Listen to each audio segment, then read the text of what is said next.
O rap tá.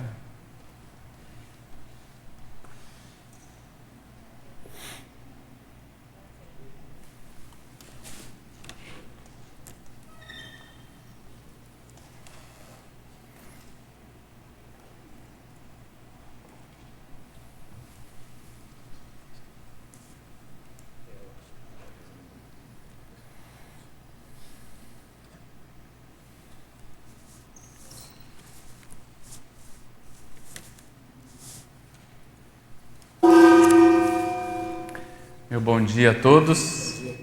Obrigado pela presença. Nós estamos aqui começando uma tertúlia matinal. O tema é auto-taque para retropancogniciologia. Espero que todo mundo já tenha sabido falar nessa palavra, decorado. Mas a ideia que a gente pensou nesse assunto é para poder expandir mais a fisiologia ou parafisiologia da holomemória e começar a aprofundar também as relações que existem entre os vocábulos, as palavras e o processo parapsíquico.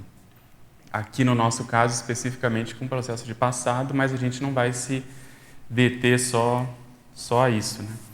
Esse tema, essa palavra, ela não é uma criação minha, ela é uma palavra criada pelo professor Valdo, está no DAC. A gente vai depois falar um pouquinho mais sobre isso. Mas a ideia, até eu agradeço o pessoal da tertúlia matinal por ter permitido a gente colocar um assunto assim, uma palavra assim, com o objetivo justamente de gerar curiosidade, da gente poder sair um pouco do habitual que a gente tem. Nós aqui lidamos muito com verpons e já estamos acostumados com verpons, mas quando vem uma palavra dessa, uma palavra sesc pedal, sempre gera uma curiosidade, né? Tem gente que também gera um certo rechaço. Para que essa necessidade de criar a palavra grande e tal? E principalmente no DAC, no Dicionário de Argumentos da Conscienciologia, o professor Valdo, pelo fato dele ter escolhido trabalhar com as logias, foi a obra em que ele mais desenvolveu essa condição de palavras sesquipedais, que são palavras que têm mais de 10 sílabas, né? 10 ou mais sílabas. Eu até estava olhando que, como esse assunto ele me interessa particularmente porque ele consegue fazer a convergência entre os processos da lexicologia, que eu gosto, em função das coisas do Littré, e as coisas do passado, da serexologia que a gente está estudando. Então, é uma área de convergência. E, em 2015, eu escrevi um verbete chamado Verpon Sesc Pedal, que também foi alvo de algumas incompreensões até, muita gente não entendeu, e eu estava olhando aqui agora. E eu coloquei aqui, 60 termos com 10 sílabas, 20 termos com 11 sílabas, 11 termos com 12 sílabas, 6 termos com 13 sílabas e consegui 3 termos com 14 sílabas. E não peguei esse, porque esse tem 16 sílabas. É um termo hexadecassílabo ou decassilábico. Então, a ideia, depois, se eu tiver tempo nessa vida, é fazer um pequeno dicionário dessas verpons sesc-pedais.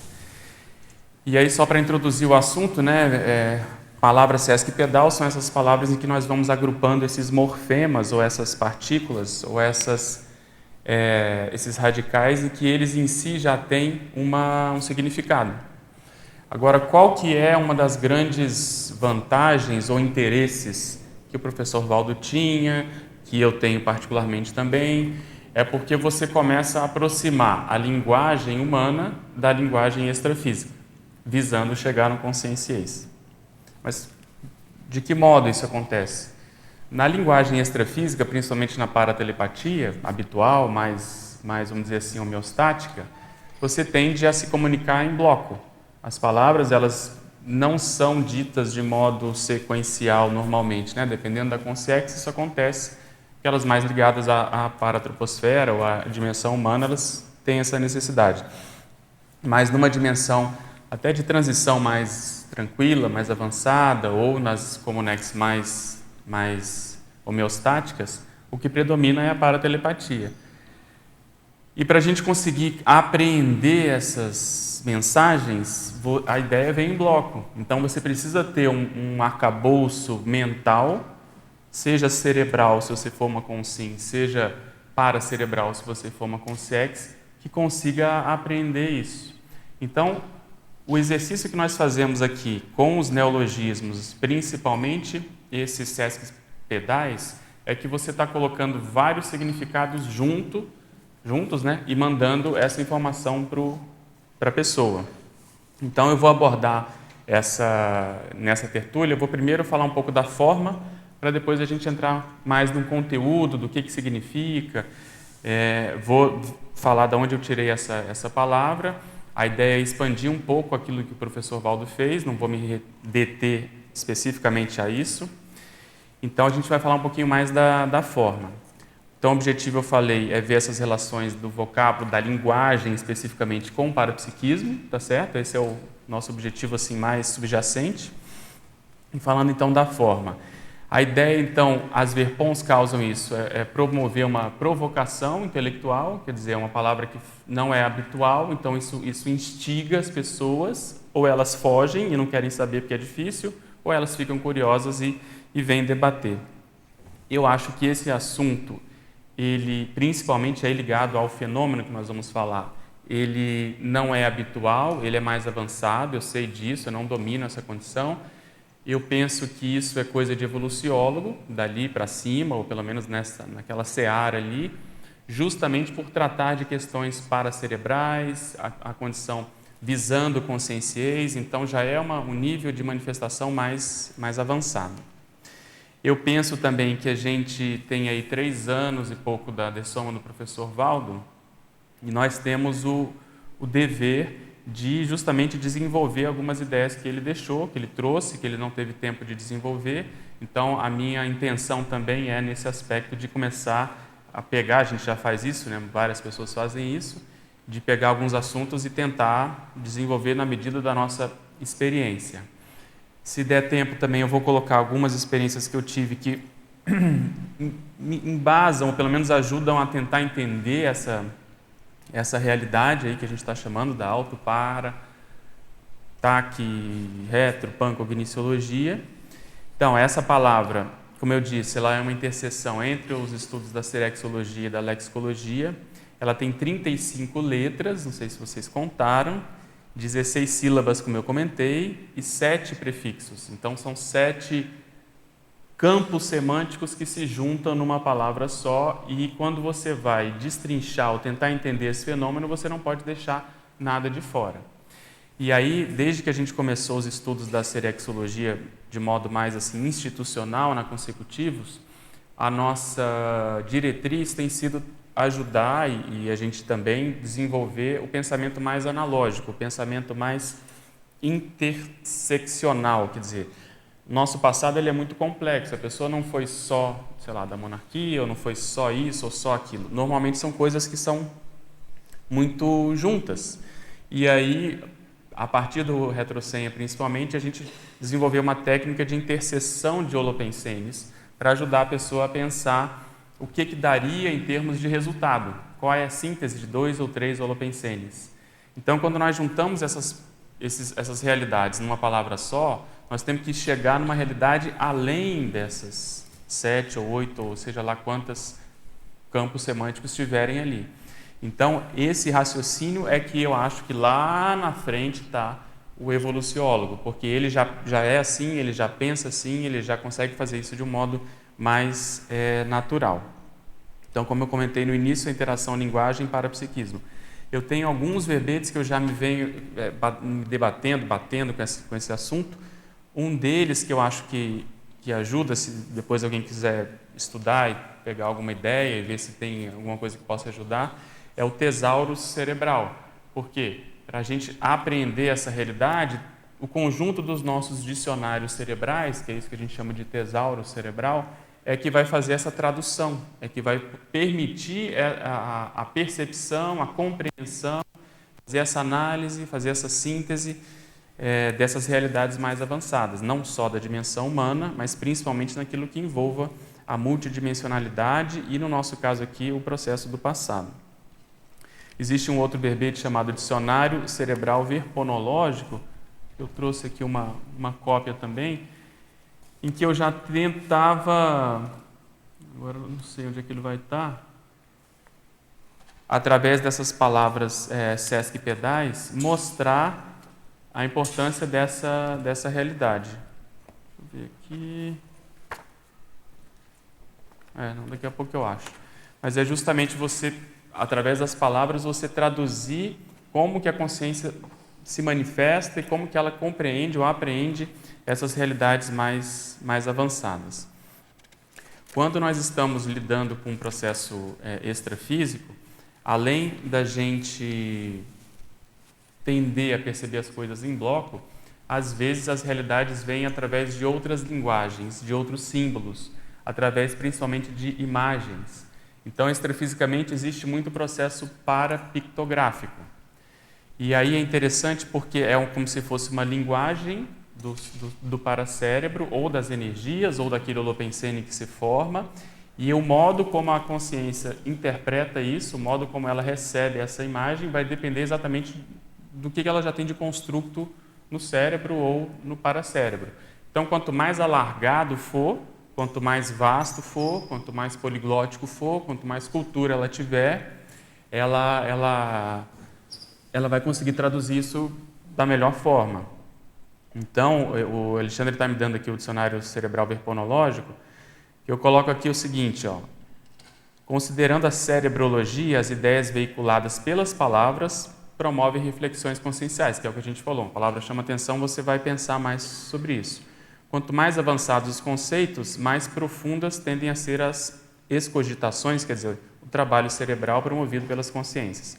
E aí eu coloco uma taxologia de 7 categorias de neociências derivadas do estudo dos neuroléxicos. E aí eu vou devagarinho, vou no crescendo, auto-neurolexicologia, auto-geno-neurolexicologia, que é você vê só as ideias inatas e assim vai.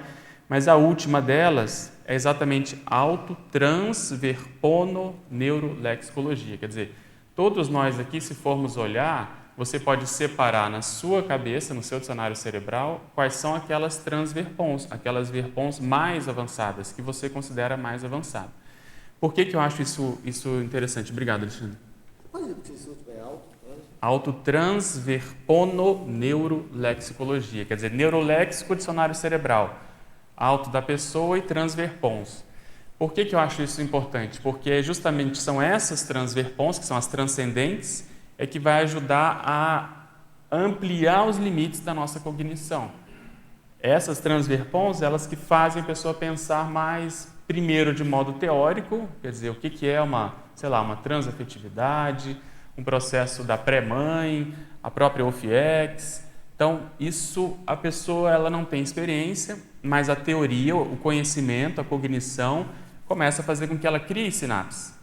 Então, para se criar uma sinapse, em geral, se tem uma base anterior. Eu preciso ter algum conhecimento prévio para eu assentar aquela neosinapse. Então, essa realidade do fato de nós termos um dicionário cerebral mais avançado ajuda a compreender as realidades extrafísicas mais avançadas. Então, todo estudo que nós estamos fazendo na conscienciologia, mesmo que seja de modo teórico, aí entra a questão da prova, a questão dos dicionários cerebrais, o dicionário analógico, o processo poliglótico, né? A própria viagem para Estrasburgo, toda essa realidade que nós estamos fazendo, a gente não pode perder de vista que quando nós estivermos na dimensão extrafísica, o nosso paracérebro ele vai estar um pouco mais alargado, com os horizontes mais expandidos em termos cognitivos, para poder, por exemplo, ir numa comunex mais avançada ou em outro planeta, vamos chamar assim, e você ter ali condições de compreender alguma coisa daquela realidade. Então, a base toda que eu queria chamar a atenção é que vale a pena um esforço, mesmo teórico e filosófico, para se compreender essas realidades. Então, quanto mais o cérebro estiver preparado, maiores as chances de nós acessarmos o passado. A mesma coisa, nós temos vamos dizer assim, um nível de conhecimentos históricos, de conhecimentos daquilo que aconteceu na nossa história. Quanto maior for a nossa bagagem cognitiva nesse aspecto, mais sinapses nós vamos ter, mais fácil vai ser a aproximação da holomemória com a memória física. E aí mais fácil vai se dar o processo de retrocognição. Então depois eu vou chegar no processo do conteúdo, tá? Pode falar, Jonas. Agora, Durante a sua exposição, em termos práticos, eu estava vendo, aí uma hora você falou, não, e lendo a definição, as excogitações, quase, eu lembrei um pouco de mim, às vezes naturalmente. Então, todo mundo sabe, eu deixa de saber o que seja uma excogitação. Aí você entra com uma sinonímia para ser mais acessível, aí depois, e só uma ressignificação num certo sentido. Aí quando você ficou falando também, né, alto, eu lembrei de olhar para a transafetividade, as transverpões, e, por exemplo, aí o professor Valdo cria o neologismo, a transafetividade, coloca, grafa, define. Então a gente já tem esse trans, que até então era um prefixo que significava uma transposição, tal, mas agora remete à multidimensionalidade, multisserialidade, tal. E você faz essa incorporação. Então, assim, durante a sua exposição, eu vendo, olha o Petrov ali, tá. E como isso vai sendo agregado e você expondo essa riqueza de... eu acho que vale a pena caminhar por aí para a gente... Porque a ideia é, extrafisicamente, eu acho que isso vai ter algum impacto. E bem que você falou assim, olha, eu, havendo sido um dicionarista, sei lá, digamos, há cento e poucos anos, como eu faço essa recuperação e faço uma reconfiguração agora com a neociência, o paradigma consciencial, todo esse rearranjo, uau! Então, agora, isso é o processo da forma, quer dizer, é você dar valor para o aspecto, vamos dizer assim, da palavra, da condição mais do significante. Então você precisa ter uma atenção para isso ficar um pouco mais palatável para as pessoas. Porque se você começa a criar palavras que elas são às vezes difíceis, incompreensíveis, ou foneticamente elas não funcionam bem, não vai ter o resultado esperado. Pode falar, Marcos. Justamente eu lembrei lá dos conceitos que a gente aplicava. Hoje em dia está muito avançado a informática, mas antigamente, nos primórdios da TI aqui no Brasil e tal, a gente falava muito quando falava em linguagem de programação para abstração e fazer a ponte entre lógico, conceitual e físico, porque tem uma diferença grande da abstração dessa ponte semântica. Perfeito. Então, no nível da semântica, você consegue agregar assim, 200, 300 percentual de teor semântico, ele é muito aumentado. No alemão se usa muito. Perfeito, A agregação de... Parece mais alemão. Sim. As sesquipedais. É um germanismo. Perfeito. Agora, então, vamos entrar... Então, esse é o aspecto da forma e a gente está interessado mais aqui na condição do conteúdo. Aonde ou quando que o professor Valdo usou essa expressão? Essa expressão ela tá não como sendo um verbete do dicionário, mas como sendo uma entrada, uma epígrafe de um parágrafo do verbete chamado auto-metacogniciologia.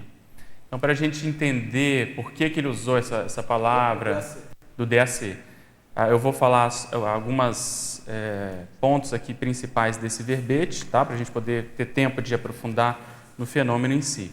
Então, ele chama de auto-metacogniciologia a ciência aplicada aos estudos do ato de aprender a aprender com eficácia maior, por parte da consciência lúcida.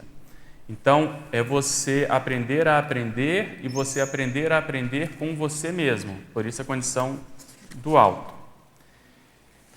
Mais na frente ele coloca o seguinte: quando o ser humano coloca auto-seriex no universo das suas cogitações prioritárias, o seu destino é potencializado para melhor. Então ele vai preparando o fato de você ir aprendendo com você mesmo, e a condição da memória tem uma importância muito grande dentro disso. Aí fala de várias coisas, fala da paragenética, coloca o seguinte: a rigor, o verdadeiro amor fraternal exige o conhecimento dos compassageiros evolutivos em nível multiexistencial e multissecular. Por isso, as autorretrocognições expandem o amor à humanidade. Então, isso é uma coisa que a gente pensa sobre isso e, vamos dizer assim, e observa na prática, que eu costumo falar isso: se nós tivermos maturidade de lembrarmos quem nós fomos e as relações que nós tivemos, e isso não nos afetar mais negativamente, obviamente que a transafetividade começa a surgir, porque o processo instintivo, sexual, de raiva, de mágoa, de revenge, revanche, sei lá, isso vai diminuir, porque você começa a ver que, na verdade, você já teve muitas mulheres, ou muitos homens, ou filhos, ou amigos, inimigos. Então, só que para caminhar nesse aspecto, obviamente que não é simples, né? Isso mexe com as pessoas, mas é uma diretriz, é um caminho. Então, à medida que nós vamos caminhando também na ProEx, também para frente, também com neoconhecimentos, você revisitar os seus próprios conhecimentos e experiências faz com que você mude para melhor. E aí que ele entra com essa condição. Então, a autotaque para a retropancogniciologia, esse mega vocábulo Sesc Pedal, explicita didática e exaustivamente as realidades e para-realidades da auto-metacogniciologia. Assunto ainda mateológico, ou saber transversal para a maioria das pessoas. Então, é uma palavra constituída de 35 letras, 16 sílabas, 7 morfemas, afixos ou elementos de composição. Então, vamos destrinchar agora essa palavra. Primeira é auto, quer dizer, da própria pessoa, aquilo que tem relação com a própria consciência. TAC é um processo rápido, né? Aquisição de informação, por exemplo, de modo mais rápido ou super eficaz nas manifestações. Para significa que é extrafísico, multidimensional. Retro, do passado mais remoto até a intercadência, intermissão, ressoma. Pan significa amplo, abrangente, panorâmico, em nível cosmovisiológico. Cognício, cognição, mega saber pessoal. E logia, a ciência disso tudo. Para a gente entender na prática o que né, a proposta desse termo, vale a pena a gente ir de trás para frente. Quer dizer, é uma ciência que se propõe a estudar um conhecimento relativo ao passado de maneira abrangente, quer dizer, ela vem de maneira abrangente, rápida, multidimensional e que diz respeito à própria pessoa, ou que a própria pessoa está desencadeando. Então, o que eu entendo disso? A pessoa ela pode desencadear o ter esse conhecimento, ou fazer essa ciência por ela mesma, no sentido dela ir acessando a holomemória de um modo mais abrangente, mais panorâmico. Então, ela vai acessando isso de modo rápido e panorâmico, então é um caminho. Mas também ela pode começar a fazer isso com outro. Então, é um fenômeno em que você, às vezes, pelo acoplamento, pelo processo de parapsiquismo, você entra na parapsicosfera da pessoa e aquele passado vem para você de modo panorâmico, de modo rápido, de modo abrangente, parapsíquico, etc. Então, eu entendo essa palavra como sendo vamos dizer, uma expressão em que ela designa essas múltiplas camadas de acesso holomnemônico ao processo de passado. Isso pode ser normalmente entre as pessoas, mas também com processo geográfico, parageográfico de retroforma, que eu considero mais complicado. Então, em termos de conteúdo, eu vejo que o significado dessa palavra é você exatamente aprender com você mesmo pelas experiências que você já teve, aprender com as outras pessoas também pelas experiências que ela teve. Então, quando nós acessamos um conhecimento, um aprendizado, principalmente um erro que nós mesmos fizemos e a gente está observando aquilo, novamente, a tendência de se mudar é muito grande, porque você está em outra perspectiva. Você agora já não está mais ali envolvido, você já não tem mais aquela cabeça que você tinha, aquela mentalidade, você já tem uma visão panorâmica que ajuda você a pensar a partir de outras variáveis, outros indicadores. Então, é interessante porque, enquanto nós não conseguirmos voltar na nossa holomemória e limpar, de algum modo, os nódulos holomnemônicos, as mágoas, as incompreensões, e, por outro lado, também, aumentar os acertos que nós fizemos, dificilmente a gente vai conseguir caminhar de modo tão rápido como ao serenismo. Pode falar. Pedro, essas informações que você está trazendo, eu acho interessante também que, durante as aulas de conscienciologia em inglês, nós temos observado que, durante as aulas, porque nós fazemos a tradução, e muitas vezes as palavras elas não são mudadas porque elas estão sendo originadas principalmente no português, as palavras da conscienciologia, os neologismos, e a repercussão extrafísica é muito interessante, porque é uma atualização a esses grupos das nossas retrovidas. Então, isso nós estamos fazendo só no Conscienciologia em inglês. Então, imagina se houver outros temas em tradução em outros idiomas. Exatamente, porque se você imaginar, se a gente puder pensar, o mecanismo ele é muito inteligente e interessante. Por quê?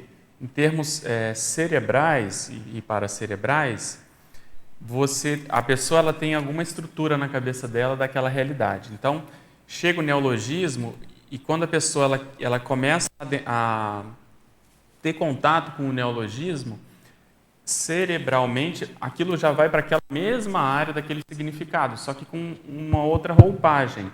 Então, tende a fazer exatamente isso, quer dizer, ela é obrigada a voltar naquele processo, mesmo que ela não saiba, e a palavra ela vai batendo com aquela ideia antiga que tinha. Então, o conceito, a semântica. Então, você vê, às vezes, era num contexto parapsíquico, vamos supor, alguma realidade de acesso ao passado mais iniciático, mais místico, mais, vamos supor, com sacrifícios de animais. Aquilo está na memória da pessoa. Então, hoje, quando ela estuda um assunto desse, aquilo vai diretamente chocar com aquela realidade e vai ter algum nível de reciclagem, de ressignificação. E se houver, dependendo do encaixe disso, a pessoa até tem uma retrocognição para ela entender de fato o que está acontecendo. Então, isso vai acontecendo realmente em camadas, quer dizer, as consciências daquela época são trazidas, o desassédio acontece, a pessoa faz como se fosse uma reurbanização cerebral, aos poucos ela vai, holopensênica, ela vai retomando contato com aquilo, às vezes pesa, ela não entende, mas ela força, entende? Até poder limpar aquela condição e ela atualizar o próprio disco rígido dela, vamos chamar assim, o próprio cérebro. Eu queria fazer uma consideração e uma pergunta para você. Juntando o que a Eliane falou agora, que eu achei muito interessante com o que você está falando, eu estava pensando aqui, o que você está falando é praticamente uma autoparaepistemologia, né? Como que uma autoepistemologia, né? Como que se forma uma sinapse nova, um conhecimento novo, e como extrapolar isso para a holomemória, né? Para nós.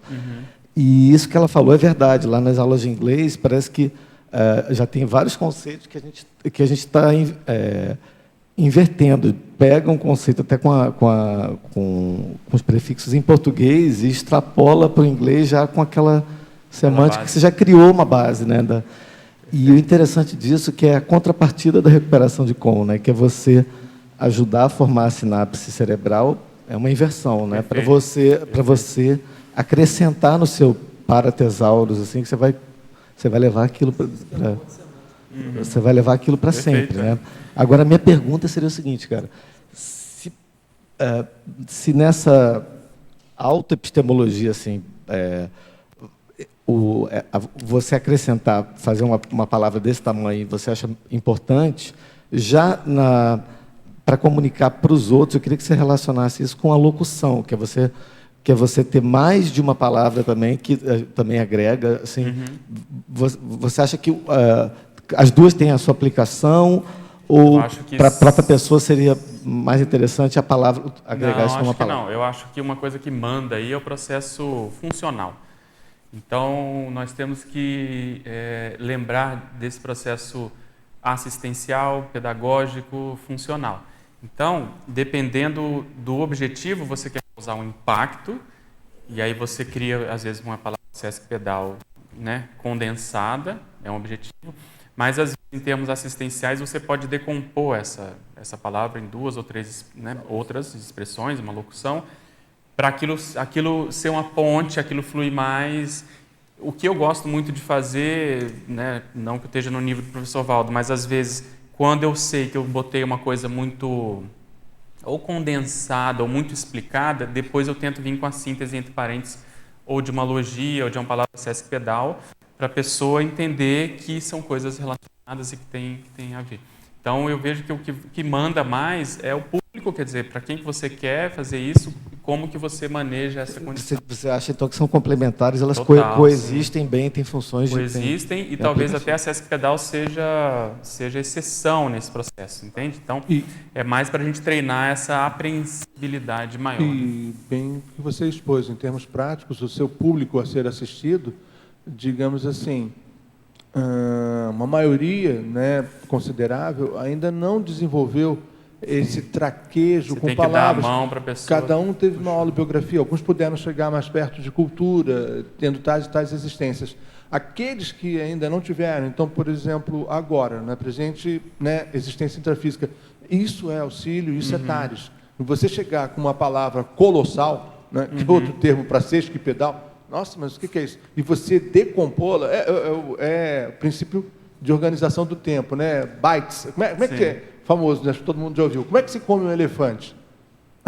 Aos pedacinhos, né? Coisa clássica de administração. Ó, dando pequenas mordidinhas. Como é que se come uma palavra sesquipedal? Ou se entende uma sesquipedal? Agora, uma coisa interessante que também tem relação com isso é por exemplo, o objetivo maior é se criar uma ciência, vamos supor. Então, você vai ter que chegar nessa estruturação. E aí o professor Waldo foi fazendo esse escalonamento. Se você pega o primeiro Projeciologia, ele tem ainda muitos termos do espiritismo. E ele vem atualizando e, principalmente em 99, ele dá um grande salto em termos de expressões mais técnicas. Então, também tem esse objetivo de, se o objetivo realmente é você criar uma ciência, não tem jeito, você vai ter, a pessoa vai ter que correr atrás dessa condição. Então, na medicina tem termos, às vezes, até maiores que esses. Doenças que pegam vários aparelhos ou sistemas do corpo e vai se compondo uma palavra enorme do mesmo jeito. Então, assim, é um pouco inevitável se você... Eu achei legal agora que me ocorreu quando você falou que mesmo nessa crescendo para a linguagem científica, existe o espaço para um estilo dicionarístico, um estilo muito técnico e esse estilo que seria ainda usar locuções, total, né? Não, total. Porque... Para transmitir a ideia melhor, né? Sim, pode falar. É que interessante, olhando para o professor Valdo falar também, o próprio alemão, né? A forma de pensar, a mentalidade alemã, ela é muito moldada por esse tipo de junções de palavras, né? Que a gente não usa muito no português, né? E hoje, na neurociência, a plasticidade neuronal, prova-se que o cérebro é moldado pela língua. Exatamente. Ele é moldado total. pela língua. Ou seja, esse tipo de palavra, ele causa uma reação sináptica, né? Muito específica e muito produtiva. Eu acho que leva a chegar naquilo que o professor Val chamava do conscienciês. Exatamente. O conscienciês, eu acho que não é vários termos juntos, já é toda a ideia, né? Isso. Junta numa... A gente abriu dizendo que exatamente o objetivo é você, aqui, pelo menos o meu, é juntar linguagem com parapsiquismo. Então, se a gente começa a querer apreender mais o significado dessas palavras juntas, quer dizer, qual que é um fenômeno em que você consegue, de modo rápido, cosmovisiológico, né, parapsíquico, ter um conhecimento acerca do passado de você mesmo. Então, na prática, entende como é que é? Aí você começa a ver essas realidades extrafísicas da ideia em bloco, em que a paratelepatia já é um passo nisso, em que você vê aquela ideia que vem para você e depois você é capaz de decompô-la em várias outras ideias, e também é difícil traduzir em ideias, em palavras, desculpa, porque é uma ideia complexa, até poder se chegar na condição do conscienciês. Então, eu considero, vou entrar mais ou menos nisso aqui, que esse assunto, do ponto de vista teático, ele é para evoluciólogo, assim, ele é uma coisa mais abrangente. Eu acho que o TAC também, ele está no sentido também muito de momento a momento, né? É uma coisa do momento, você capta aquilo no momento, né? Isso, de modo rápido, exatamente. Você pega todo o contexto, não é uma coisa... todo o contexto Perfeito. que está rodando aqui de forma instantânea, né? E aí, esse nível de captação que você vai fazer de modo rápido, o filtro que está ali, o nível de colimação, eu acho que depende muito dessa bagagem, desse processo cerebral, dessa cultura, dessa estrutura, entendeu? Desse arcabouço, dos paraconstrutos que a pessoa já tem. Onde eu vi que mais está bem explicado isso é na primeira parte lá do dicionário de verbetes trivocabulares, mega pensenes trivocabulares. Perfeito. Aquele a primeira inicial daquele livro explica isso aí perfeitamente. Exatamente. Né? O mega pensene trivocabulário é bem dentro dessa linha, quer dizer, você sintetizar uma ideia maior em três palavras. Então, tudo isso eu vejo que é para a gente poder ter acesso a Comunex mais avançadas quando dessomar, porque a gente vai ter já tem um treinamento para isso. Outra coisa que eu penso é o seguinte, na consecutivos, e quem gosta de memória, gosta de seriexologia, uma das formas da gente enxergar o processo evolutivo pode ser através da condição holomnemônica. Então, com base em que eu falo isso? Com base naquela escala do professor Valdo de escala da consciência contínua. Quer dizer, vai chegar um nível em que a consciência ela não tem mais gap, ela não precisa mais dormir ou ter aqueles blackouts, ela vai acessando cada vez mais a própria holomemória e não vai perdendo mais a condição de lucidez. Eu trouxe aqui só para ilustrar, no quinto patamar dessa escala, que é o patamar da filiação, ele vem depois da condição da desperticidade. Ele coloca o seguinte: a consciência nesse estágio é o estágio em que tem produções assistenciais e consecutivas através do mental soma, eventualmente numa noite inteira. As projeções se integram de modo definitivo à vida da consim dinamizadora das pesquisas multidimensionais. Aí ele vem: as autorretrocognições predispõem à instalação da memória contínua e dos primeiros passos para o serenismo teático. Aqui, a consciência se matricula ou se filia com plena consciência autocrítica às diretrizes do orientador evolutivo. Então, nesse estágio, é justamente a consciência já tem uma noção, não sei se total, né, mas em grande parte da própria história evolutiva, e necessariamente para ela, enquanto ela vai acessando isso, ela também vai acessando do grupo dela, porque ela está convivendo com essas pessoas no passado. Então, vou dar um exemplo bem de pobre, né? Eu já contei essa experiência aqui, vou pedir licença para falar um pouco das experiências para ver se ilustra. Mas a experiência que eu tive no ECP2, que eu conto, que eu fui entrar no salão, né, abaixei a cabeça para entrar, saí do claro para o escuro, quando eu levanto a cabeça de novo, é como se eu estivesse em outro local, andando lá, uma mega igreja, que tem uma nave, um pé direito alto muito grande. E aquela experiência foi de um modo muito rápido e continuado. E panorâmico porque ali, enquanto eu estava andando, eu sabia tudo daquela minha vida. Eu não me via, eu estava andando, mas eu sabia que eu tinha um olho claro, eu sabia que eu tinha um machucado aqui nessa parte do rosto, eu mancava da perna direita, alguém estava me apoiando, eu estava num estado intraconsciencial, como poucas vezes eu tive nessa vida, de euforia, de bem-estar. Eu ia falar, aquele povo estava ajoelhado, assim, estava tipo rezando, era na aurora, estava amanhecendo. Eu sabia que eu ia falar uma coisa que ia incomodar, eu sabia que eu tinha vou chamar moral, mas alguma autoridade em função de alguma coisa que eu tinha feito naquela mesma vida, mas eu já estava velhinho, então eles tinham que me aturar, eu sabia que aquilo ali eu era uma carne de pescoço para aquele povo mais novo ali, e eu ia falar algumas coisas que iam impactar eles. Então eu fico pensando, existe o acesso holomnemônico. Então, de modo rápido, aquilo aconteceu, demorou alguns passos, até eu chegar perto da poltrona, eu fui revivenciando aquilo. E como que ali eu vi que tinham pelo menos 3 pessoas que estavam no curso, eu vi naquele contexto, eu sabia que estavam naquele contexto. Então, é uma apreensão em que não é que alguém falou, que eu interagi com aquela pessoa, né? Você pegou aquele conhecimento e trouxe. Esses conhecimentos daquela minha vida também veio na própria experiência. Então, eu imagino que essas consciências mais avançadas, elas façam esse tipo de apreensão. Por exemplo, um outro exemplo bem menor, nos cursos de campo, a gente teve lucidez. Eu não sei porque isso muda de pessoa para pessoa, mas às vezes tem pessoas em que você, quando faz o acoplamento, essas informações elas vêm de um modo muito rápido. O último acoplamentário que eu dei, tinha um casal lá, eu falei isso lá na hora, um médico lá e uma moça, em que quando eu fiz o acoplamento com ele, eu vi ele desde o processo fenício lá para trás, mexendo com o mesmo holopensene, depois vi na Idade Média, depois vi mais recentemente, depois vi na guerra recente aqui nas grandes guerras, e ele numa condição de liderança muito grande. Então, é uma coisa, demorou ali 2 minutos, menos, né? E você vai lá, aprende aquilo e volta. Então, o que está por trás disso? Isso que eu quero saber. Por que um vai e outro não vai? Quais são as variáveis? Quer dizer, eu sei que deve ter amparador que impulsiona essa condição. Mas, às vezes, eu também me sinto a minha limitação. Você não consegue, às vezes, captar tudo que poderia, até porque você tem que coordenar outras variáveis, a divisão de atenção.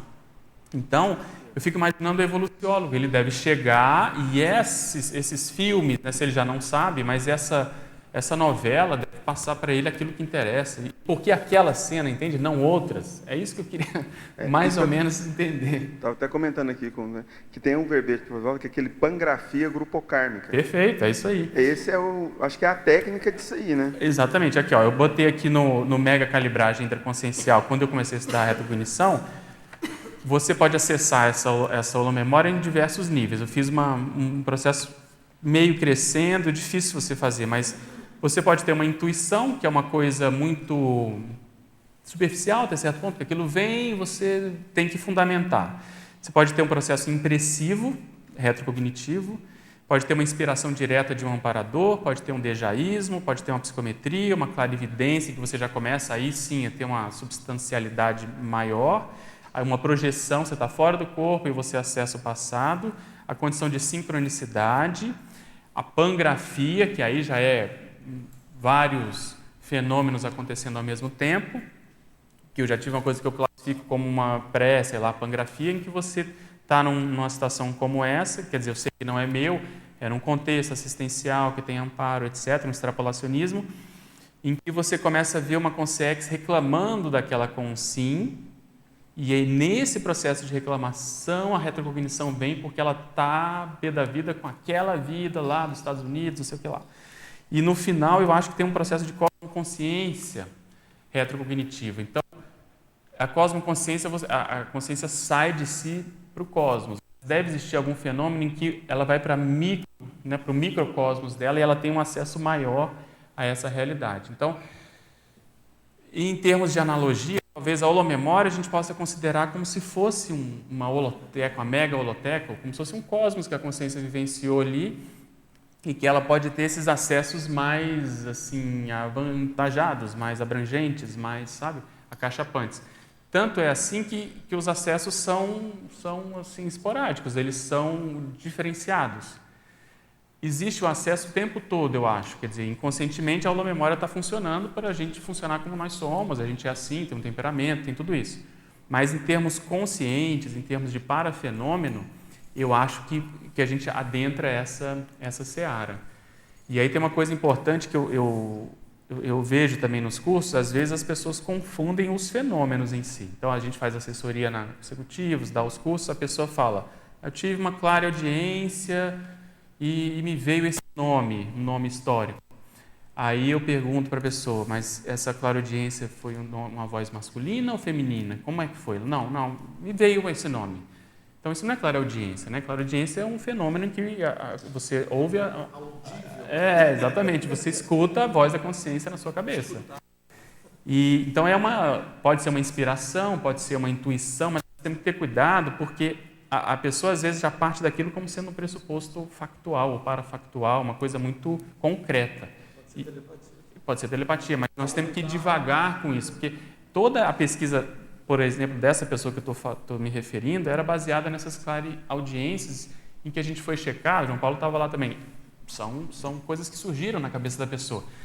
E aí a gente sabe, tem toda uma condição de criptomnésia, de coisas que a pessoa leu, que às vezes se misturam, ou ela viu e não está lembrando. Então, para se estudar esses fenômenos, eu considero só aqueles que são realmente acachapantes. É um processo retrocognitivo que você não tem dúvida, não é imaginação, não é porque você acha que tem a ver. Também no curso agora uma pessoa falou, não, me veio a ideia lá do Conte, da mulher do Conte, e eu acho que isso tem a ver com a minha família.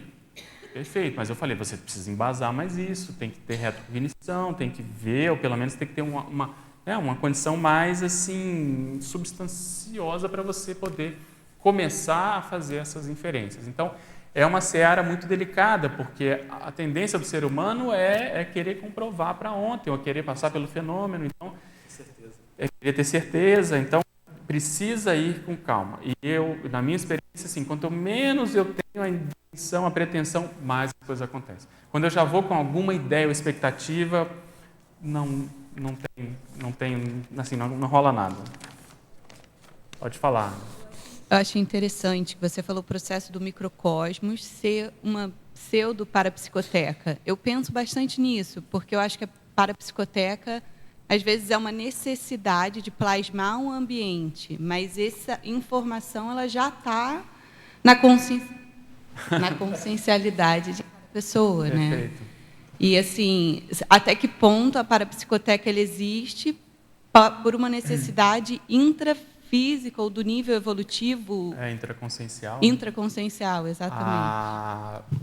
Uma das coisas que me motivaram a fazer essa tertúlia, também andei comentando com alguns amigos aí, eu tive uma experiência, acho que tem uns 2 meses, uma projeção lúcida, com calma, que me tiraram do corpo, me levaram para um ambiente que era como se fosse um campus, todo assim, meio que envidraçado. Tinham 2 homens altos e a gente voltava devagar e eles iam me explicando aquela condição. E era como se a gente andasse por dentro daquela edificação, como se houvessem corredores ali por dentro e corredores de acesso externo, assim.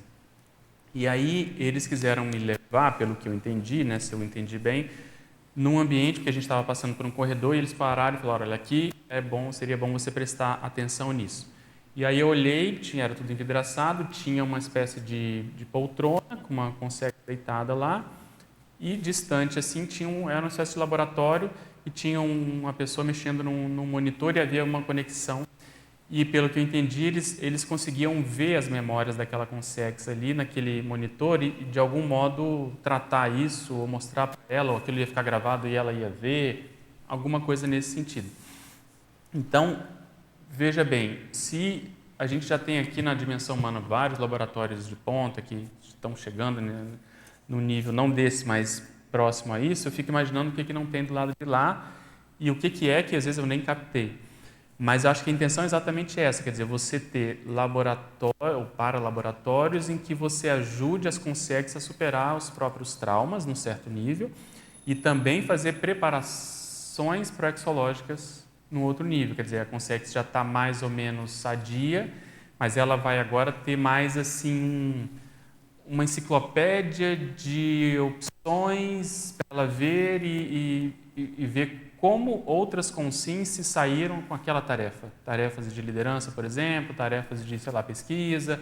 Então, isso vai ajudar a enchê-la, ela vai ficar fértil, vamos chamar assim, de ideias, para quando ela ressomar, ela poder se sentir bem na tarefa que ela tá fazendo. Então, realmente, esse assunto da holomemória, ele é muito ainda mateológico, eu acho que ele é muito, complexo. Ele depende muito do filtro que a pessoa tinha, porque, teoricamente, o registro que é feito é baseado naquilo que eu entendi daquela experiência.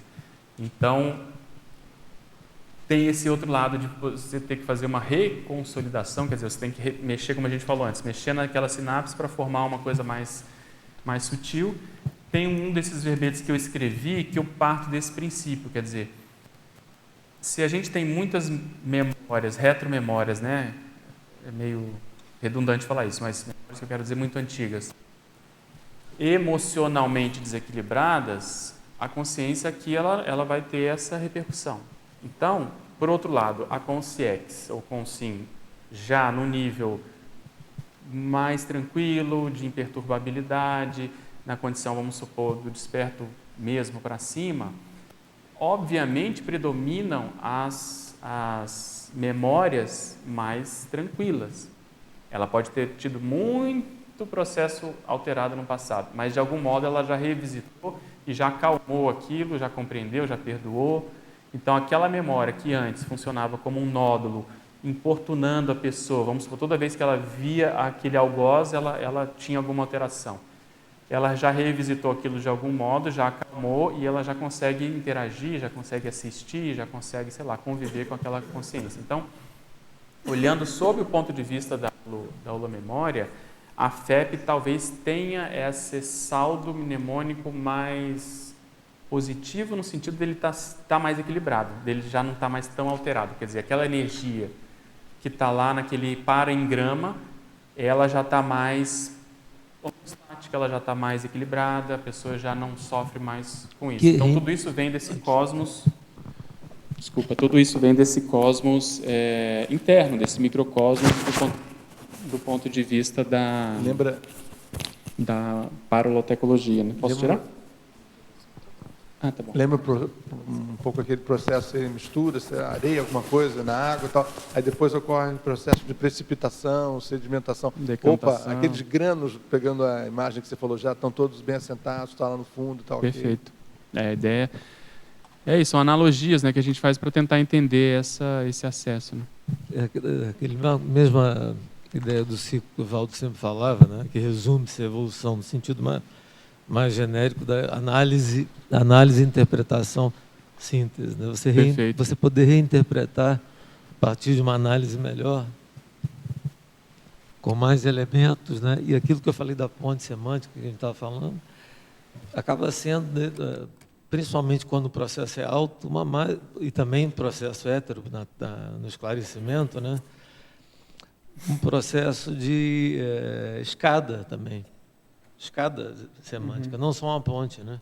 Sim, para você subir, exatamente. Não, isso, inclusive com acesso nosso, porque uma coisa é o nível físico cerebral, outra coisa é o nível extrafísico. Sim. E o conceitual, quando já é quase intraconsciencial, é numa outra ordem. Perfeito. Quando o professor Valdo contava que ele às vezes tiravam as pessoas do corpo, até parentes dele, levavam como nexo avançado e elas não conseguiam ficar lá, tinham que ser trazidas de volta, quer dizer... O que falta, né, nessas consciências? A nossa imaturidade, às vezes, ela é tamanha que ela não consegue conviver com algo muito positivo. Então, a condição holomnemônica, ela por si só, ela já é uma síntese da condição holossomática. Por quê? Porque ela é paragenética, quer dizer, holomemória, vem a paragenética, vem o holossoma. Então, ela já traz em si o processo emocional, o processo da experiência, o processo cognitivo. Plano de compreensão já está bem fixado, presente, né? Que isso também tem a ver com a condição do momento, inclusive com a coisa da escala da consciência contínua. Né? Uhum. Agora, um negócio que eu acho interessante aqui, vou dar de Jarbas analisar um negócio. Assim, como é que esse radical, né, prefixo alto, ele é bom para explicar o meta e vice-versa, né? Porque o alto ele é um tipo específico de conhecimento ou de análise intermediário. O meta ele é intermediário. Você está falando daquilo através de informações sobre o objeto. Sobre aquilo mesmo. E quando exatamente. você fala do alto, é um meta redirecionado. Mais assim, especializado. E é mais fácil mais você específico. entender o processo meta, porque é muito mais avançado, um reflexo direto, uma coisa bem mais avançada do que um reflexo intermediário, seja com uma imagem, uma anotação, até um irmão gêmeo, você vai por tabela. Perfeito, é o espelhamento. Reflexão. E aí fica claro o objeto intermediário. Exatamente, que é o meta, porque o meta ele te permite o distanciamento, que isso ajuda você a olhar de fora, e aí vem a panorâmica em função dessa condição. E tudo indica que esse processo, nesse caso intermediário, até você poder fazer um acesso direto a si mesmo, até outra pessoa, como é o caso do evoluciólogo, etc., né? Ele é, acho que, inevitável, né? Indispensável. Perfeito, né? E se você me permite, né, eu fiquei lembrando muito de algumas estipulações clássicas da PNL, a Programação Neurolinguística, né, NLP, as diferentes compreensões, o meu ponto de vista, isso também está em diversos ramos de psicologia, o ponto de vista do outro, e esse meta seria a terceira posição do observer. Sim, perfeito. Né, mais do observador. Né? A própria cognitivo-comportamental é baseada em teoria da informação. Mas a ideia em termos de teoria que eu tinha para trazer é isso, vamos ver se a gente discute. Outras coisas que eu penso em termos de experiência que eu tive. Você pode fazer então esse autoacesso, esse heteroacesso. Você pode fazer uma condição individual, então você vai pelo acoplamento e você vê um pouco dessa realidade, mas o que eu almejo é tentar ver a condição, às vezes, de um grupo. Então você está numa dinâmica, ou como a gente teve lucidez agora, o que acontece? As realidades multiexistenciais, elas começam a pipocar. E as pessoas começam a se identificar. Não é isso? A gente viu algumas pessoas que, se você juntar ali, as pessoas têm um passado parecido. Aquilo tem um holopensene constituído, dali a pouco outras pessoas têm um holopensene constituído, que é diferente desse aqui, e ali, vamos supor, um outro holopensene constituído. Um estudo que acho que é o desenvolvimento de todo mundo que vai chegar na evoluciologia. Quer dizer, você tem um olhar parapsíquico para o grupo. Então, para isso, pode ser que você, às vezes, tenha de um modo acachapante de uma vez só. Não, mas a necessidade disso, e a aplicação surge no campo? Pelo processo assistencial, porque essas realidades vão... Daqui a pouco você começa a ver que esses holopensenes eles começam a se comunicar em termos parapsíquicos, em termos parahistoriográficos, ou parahistoriológicos, ou parahistóricos. Quer dizer, porque aí você localiza aquilo num tempo e no espaço. Quer dizer, se esse povo está convivendo aqui hoje, por hipótese, eles conviveram lá no passado. Às vezes não é 100% daquelas pessoas ali, mas você já começa a antever o que é aquele enrosco. E aí é interessante porque você às vezes consegue, de modo empírico, ver que você hoje nada mais é do que 1 centímetro à frente, das vezes, daquela pessoa ontem, ou daquele problema. Então, isso também faz com que você fique menos egóico, menos vaidoso, menos arrogante, porque você se reconhece ali naquela pessoa, porque você vê as suas imaturidades, a raiz das imaturidades, você vê o seu porão, você vê as suas retrocognições. Então, a sua assistencialidade, ela se amplia em função exatamente daquilo que você estava falando. Quer dizer, você enxerga no outro, você mesmo um pouquinho defasado no tempo, naquele aspecto, não estou dizendo que em todo o aspecto, mas naquela imaturidade que reuniu aquele grupo, você sabe que você estava naquele grupo e que talvez ao longo desses últimos séculos você caminhou um pouquinho mais e melhorou e hoje está numa condição melhor. Em outros pode ser que a coisa se inverta, a pessoa está melhor que você e você está um pouquinho mais para trás. Mas o que eu quero chamar a atenção é quando a gente consegue fazer essa reunião, é você ter condições de, pelo menos, pensar no que reúne, ou qual é a média holobiográfica daquele grupo que está se reunido ali, mas em termos concretos, em termos parafenomênicos, em termos daquilo que apareceu no campo, em termos do que as pessoas estão falando e das suas vivências extrafísicas pré e durante o curso, principalmente. Então, esse acesso da auto, TAC, para, retro, pancognosciologia, ela pode chegar num nível também grupal. Primeiro, em termos de pobre, de modo escasso e num grupo pequeno, mas lá no evoluciólogo, obviamente, já deve chegar numa condição muito mais expressiva, Pois não. Eu acho interessante um exemplo assim, bem mais rasteiro assim, disso, mas a gente vê na Consecutivos a preparação, a gente quer dar uma aula, a docência. Perfeito. O tanto que isso é uma coisa que mostra claramente isso. Você começa com uma ideia pequenininha, vou falar de tal tema, de tal pessoa. Aí você começa a ler aquilo. Parece que o negócio vai ramificando, vai criando tentáculos, que vai chegando informações que você nem imagina. Aquilo vai fazendo uma associação de ideias assim, natural, da própria pesquisa. Exatamente. Quando você vai dar a aula, aquela aula, é como se você vê claramente que o grupo... Você tem uma visão de um grupo que você nunca imaginou que estaria associado àquela aula. Exatamente. Intra e extrafísico. Então eu vejo assim, quanto mais você garimpa, você fala hoje, tem até um nome engraçado que eles usam, mineração, que eles falam mineração de informação. Mais você faz a mineração profunda de informação, aquilo ramifica de uma forma assim, inesperada. Mas veja que interessante. Só para concluir, e eu lembro do professor Valdo falando, sempre que eu dava uma tertúlia muito elevada, de nível muito elevado, mental somático, eu já esperava porque ia bater muito a baratosfera. E eu ia ter muito trabalho à noite para fazer desassédio baratosférico pesado. Entendeu? Essa que eu acho que é a questão da ramificação. Perfeito. Então, a analogia interessante é você pensar que você vai mexendo com um tema e aí, em termos sinápticos, aquilo vai intracerebralmente ou intraparacerebralmente, aquilo vai tendo as suas ramificações, mexe na holomemória. Mas, multidimensionalmente, as evocações vão fazendo a mesma coisa. Então, as evocações são como se fossem essas sinapses, cósmicas, porque vai bater onde tem algum endereço, onde tem alguma identidade, alguma semelhança, alguma conversa, algum diálogo, porque senão não bate. Você vai evocar, vou evocar um assunto aqui, vai vir quem tem a ver com aquilo. E é engraçado isso, porque é o microcosmo e o macrocosmo. Você vai acessar cognições na sua cabeça que tem a ver, porque elas vão pelo caminho sináptico, e pela evocação isso vai bater nas consequências que tem em relação. Então, às vezes, isso ajuda, que eu quero chamar a atenção, que você não dava aquele carimbo naquela pessoa, ou você não fazia aquela junção de pontas entre um holopensene específico, vamos supor, da navegação, com o processo lá das crianças, lá que apareceu no curso. Mas, às vezes, tem uma realidade terceira que aparece, que é uma síntese dos dois, que você vê exatamente aquela realidade acontecendo em termos de passado. Eu vi isso claramente, que eu dei uma aula uma vez que eu nunca pensei, aquele templo de Shaolin. Todo mundo pensava, vai dar aula sobre artes marciais.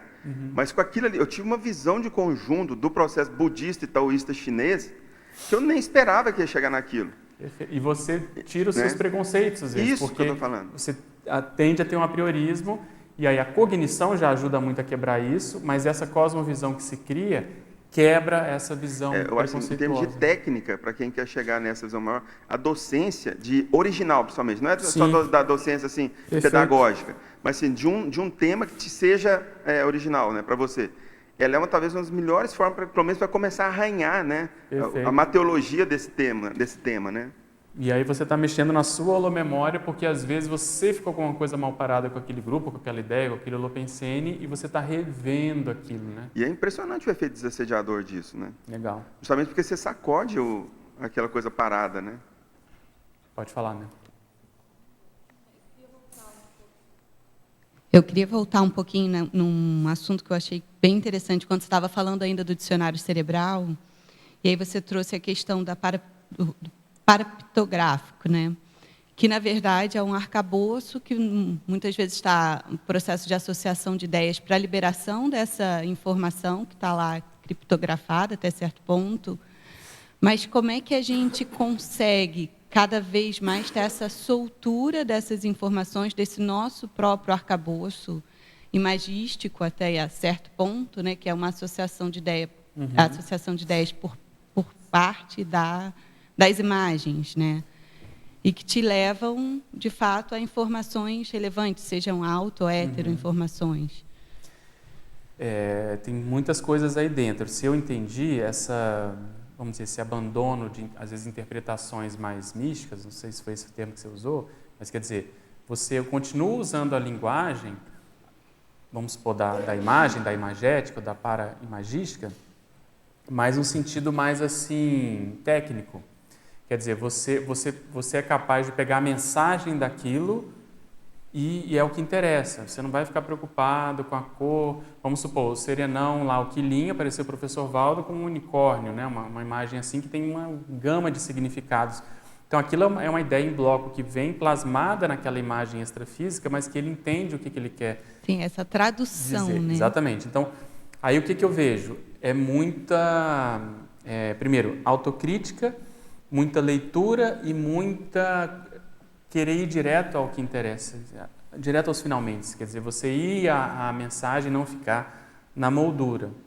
Quanto mais todos nós fizermos um trabalho de investir no mental soma, quer dizer, em termos de autodiscernimento, de leitura, de crítica e etc., mais esse processo emocional, psicossomático, artístico, ele vai ficando de lado e permite uma interpretação melhor. Então, quem tem uma cultura artística grande, se eu penso assim, tem condições de tirar mais partido disso, porque sabe o que significam certos símbolos, certas obras, entende? Mas tem que ficar nesse processo, naquilo que interessa, e não dar muita margem para as loucuras que existem nesse campo. Então, eu vejo que, para a gente chegar nesse nível, a pessoa tem que estar bem tranquila do ponto de vista emocional, para ela poder ver aquilo e interpretar tudo daquilo, porque um problema que existe os fenômenos, eles chamam a atenção, os fenômenos principalmente mais impactantes. Então, a projeção, a retrocognição, uma clarividência, e aí a gente perde porque aquilo já impacta e a gente já se dá por satisfeito. Fala, eu não tenho isso todo dia, estão me dando aqui um negócio, beleza, tchau, não, tá bom, já estou aqui com um negócio show. Mas e aí a quantidade de fenômenos é boa para acalmar a pessoa, para ela não se satisfazer com o primeiro provada que ela dá, entende? Aí você consegue ver os detalhes. Vou te contar dois casos que me ajudaram. Uma pessoa está conversando assim comigo, só que era bem assim, numa aula do Desperticidade do Moacir, lá no salão lá embaixo. A gente deu a aula, terminou a aula e estava fazendo um debate, e a aluna estava perguntando de TENEPS. Não sei se eu faço a TENEPS, o que eu faço, não sei o que lá. Estou olhando para a pessoa, daqui a pouco essa pessoa some, surge uma chinesa com a cara redonda na frente dela, um pouco acima, e começa a me transmitir um caminhão, uma tonelada de informações sobre aquela pessoa. E eu fiquei olhando a pessoa falando, eu fiquei calmo, fiquei olhando, e aí depois eu começo a perguntar para a pessoa. E a base da informação que ela me trouxe foi: lembra ela que ela tem muito a ver com a natureza, para ela usar o quarto que está perto da natureza, para ela, isso aqui é da natureza, do verde e tal. Aí eu fui e perguntei para ela: você tem alguma coisa a ver com natureza? Ela falou: não. Ela e o marido dela falou: não. Eu falei: mas nada? Não é possível. Eu falei: não. Eu falei: onde é que você trabalha? Ela falou: na Embrapa. Eu falei: porra, mas como é que não tem nada a ver com a natureza? Porra. Aí ela: mas é porque eu estou emprestada para o Ministério da Agricultura. Eu falei: porra, mas tem a ver com a natureza. Eu falei: você mora onde? A minha casa é no meio de uma mini floresta. Aí vai, essas coisas assim, entendeu? E aí ela tinha um quarto lá que era exatamente mais próximo, enfim. Então, o que eu quero chamar a atenção é que a gente não pode assustar, porque você vai entrando numa descoincidência, aquele fenômeno vai acontecendo e você tem que ficar como se nada estivesse acontecendo. Depois você tenta depurar. Outra coisa, a gente estava, não sei se o aluno está aí, a gente estava itinerando lá no sul. Aí nós fizemos aquela clarividência que você vai passando com todo mundo, aqueles corredores, aquela coisa. E aí, estão lá, de repente senta uma moça na minha frente, eu começo a ver uma cena em que ela, primeiro, está atendendo os outros com chá, com erva, uma coisa meio também dentro da floresta. Daqui a pouco isso some, ela está sendo meio que torturada, então queimando as mãos dela. Então queimando, porque ela fazia imposição de mãos e tal. Eu nunca tinha visto a moça, eu vi aquilo, vi que tinha alguma coisa a ver com Salerno, veio na ideia, beleza. Aí, quando acabou, você tinha que falar rápido ali, porque já ia mudar, eu falei: deixa eu dar uma olhada na sua mão. Ela: não, ninguém pode ver minha mão. Eu falei: mas por quê? Eu falei: não, deixa eu ver sua mão. Quando eu peguei a mão da moça, ela era toda engilhada, assim, toda... como se ela tivesse saído de um processo molhado, sabe? Toda... enrugada, e ela tinha horror daquilo. Quando eu peguei, eu quase caí para trás, porque a ideia que eles queriam mostrar ali é que aquilo tinha sido, sei lá, um trauma e que ela deveria, de algum modo, ressignificar, retornar aquela seara dela, que era o processo parapsíquico. Mas aquilo foi muito, parece, sei lá, doloroso, traumático. E ela, aí nós fomos ver depois que acabou, eu não falei nada. A moça é a que faz chá para todo mundo, ela usa uma bandana na cabeça, ela tem todo um processo vinculado à região que a gente viu. Então, o processo, o que eu quero chegar? O fenômeno ele tem que estar vinculado a uma condição assistencial, porque aí você consegue ajudar mais. Se a gente está pelo fenômeno ou sei lá o que para contar a história, você vai até certo ponto. E eu ainda acho que certos aspectos limitam, porque a gente, querendo ou não, a gente tem apriorismos, a gente tem ideias, a gente quer encaixar nas coisas que a gente estuda, entende? Então eu vejo que as imagens, elas têm que vir, você tem que ver o que eles querem dizer com isso. Por que inflaram aquela cena, aquela imagem? Não é só para contar para a pessoa, é para... No caso, ela hoje era vendedora de móveis, numa loja e tal, quer dizer, ela mesmo não tinha satisfação com aquilo. Então, eu falei para ela: vê o que você pode fazer dentro do instituto, você dá mais aula, estuda a TENEPS, investe na TENEPS, eles estão tentando te ajudar. Aí, morreu isso, nós fomos para lá, não aconteceu nada. Um belo dia, eu estou indo para uma dinâmica nossa, de quarta-feira, eu durmo um pouco, vem uma concierge com um cabelinho curto assim, uma moça linda, extrafisicamente, e me dá toda uma ideia vinculada àquilo holopensene que eu tinha visto, vinculada à escola de Salerno. Aí aconteceram algumas coisas na dinâmica que tiveram a ver com isso. Isso foi na quarta-feira. Mas eu lembrei da moça. Aí, sábado de manhã, eu fui fazer uma endoscopia no dia, tomei lá, o Luiz me deu um negócio para eu dormir, quando eu acordo com a moça me acordando também, essa consciência. Beleza, estou aqui, vim fazer uma tertúlia aqui naquele mesmo sábado, estou aqui, aí a moça entra lá, estava visitando o CAEC naquele dia. Então, essa realidade multidimensional, da sincronicidade, das imagens, é a que a gente tem que começar a tentar entender para chegar na evoluciologia. Só que o nosso gargalo, eu vejo, é o egão, é o processo emocional, é às vezes a gente querer aparecer com isso, ou você se contentar com pouco, entende? Então, isso é que eu vejo, ou você dá uma interpretação às vezes limitada. Então, tem que dar uma interpretação do momento, eu vejo, olha, o que eu entendi é isso, e aí é bom sempre falar, às vezes com quem você confia, para ver se você está muito tendencioso, para ver se você está vendo pequeno, ou conversar com alguém que seja técnico daquela área, sei lá, para ver se abre a cabeça para você, às vezes, entender o que eles querem dizer. Porque normalmente tem dedo das consciências nisso. Né? Agora, durante o seu relato, teve uma frasezinha que você falou, não, porque às vezes tem certos aspectos que limitam um pouco, tal. Lembra quando você falava junto? Normalmente, fala ou discorre um pouco sobre que aspectos, que fatores ocorrem e que acabam limitando. Olha, tem vários. Um dos que mais, entre aspas, bobos, mas é um dos que mais me pegam, é o cansaço, por exemplo. É você estar com o corpo alterado.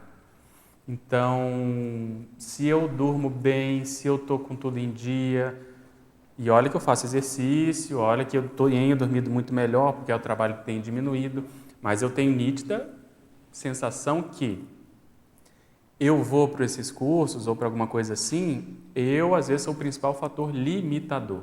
Às vezes, os amparadores conseguem enfincar o negócio lá e trouxar e mostrar alguma realidade, entende? Mas, se eu estou bem, aquilo, o desempenho é outra coisa. Então, esse é um fator mais básico. Quer dizer, se a pessoa não dorme bem, se ela não come bem, se ela não se exercita, se ela não tem atividade afetivo-sexual, se ela tem alguma coisa assim mais instintiva, aquilo pega e vai limitar, e beleza, os amparadores vão fazer o que eles podem, entende? Então, esse é um aspecto. Outra coisa que eu acho que ajuda muito, e aí esses momentos que eu tive mais fenômenos retrocognitivos foram os momentos que eu estava mais ativo do ponto de vista intelectual. Então, em que aspecto? Nas aulas, nas tertúlias, na escrita.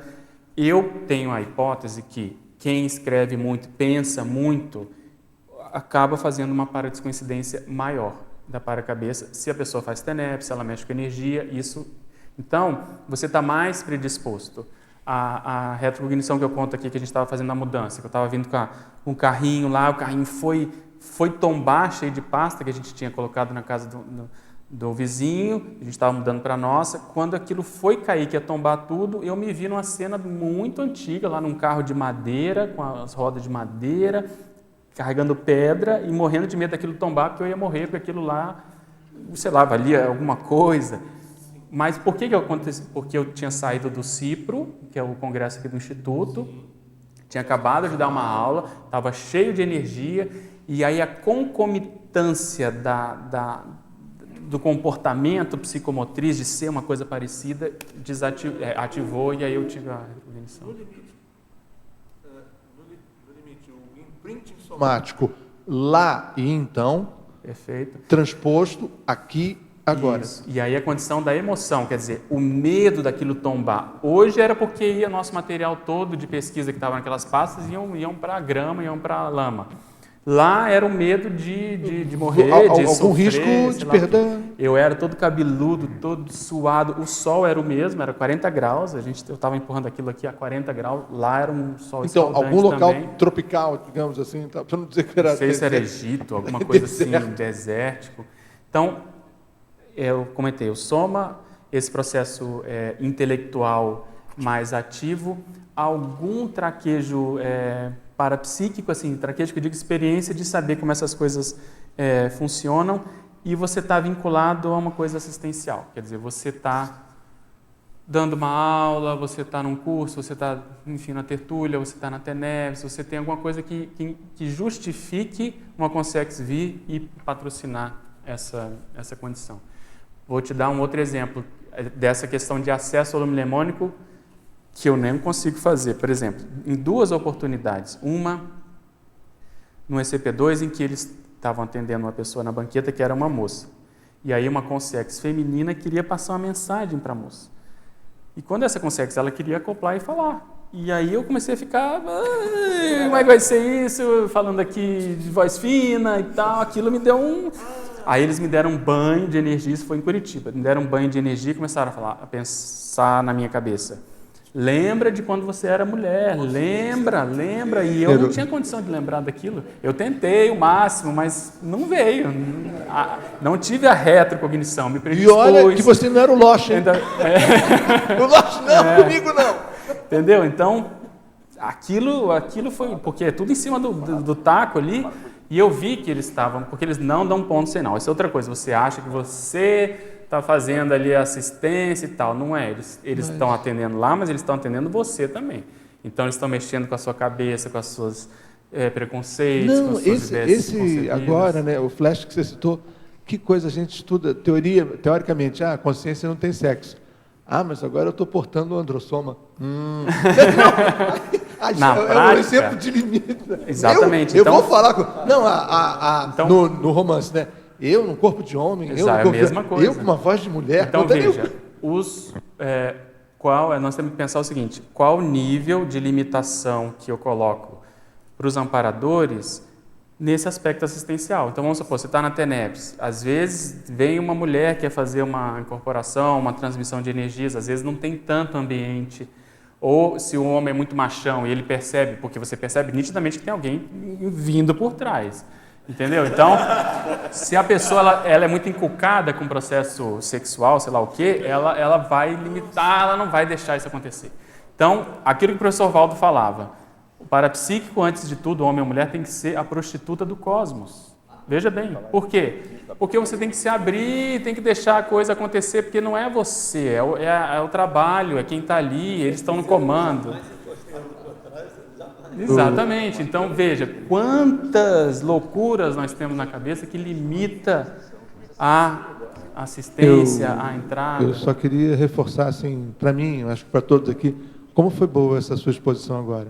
Assim, foi assistência para todos nós, não? Vamos baixar vários degraus aqui os nossos preconceitos. Na dinâmica, uma vez, uma Consex falou para mim lá. E ela fez um acesso... fez um acesso direto. Foi a mesma ideia. Tenta lembrar de quando você era mulher, numa condição de escravidão, que houve um processo muito traumático, porque isso é o que mais limita o seu parapsiquismo hoje. Se você lembrar, e eu não sei o que é, eu tenho uma noção, mas não tive a retrocognição, aquilo ficou. Eu sei quem era Consex, o contexto pelo menos, porque foi dentro de uma sincronicidade muito grande, de um curso que a gente estava dando, mas aquilo ficou por aí, E só para reforçar, né? Eu não tenho ideia, não tenho quase acesso nenhum assim de holobiografia, mas uma coisa que o Valdo falou, e eu fiquei assim, não faço a menor ideia. Jarbas, o que te traz muita dificuldade até hoje, olha, foi 1 mês e meio, mais ou menos antes do professor Dessomar, né? Numa mini tertúlia, o que te traz confusão, o que te traz percalços até hoje, foi com ginossoma, foi numa vida como mulher. Aí eu enrolado com jurisconsulto, com o homem, não sei o quê. Aí eu fiquei assim, putz, eu não tenho a menor ideia. Veja a condição que a gente começou a falar.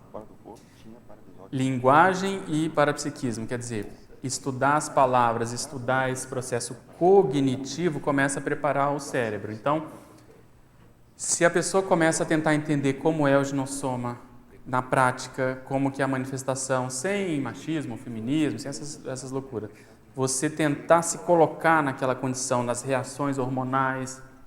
Eu lido muito com mulheres, principalmente mulheres grávidas, né, de quem trabalha, enfim, com exame, hospital.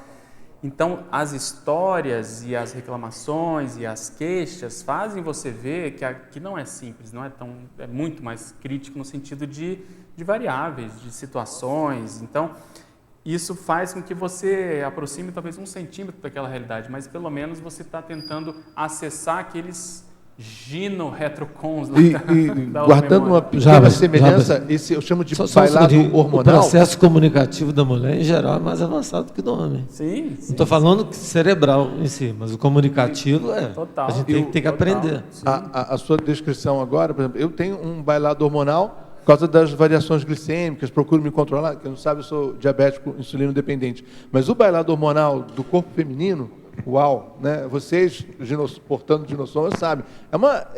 O androssoma não tem essa...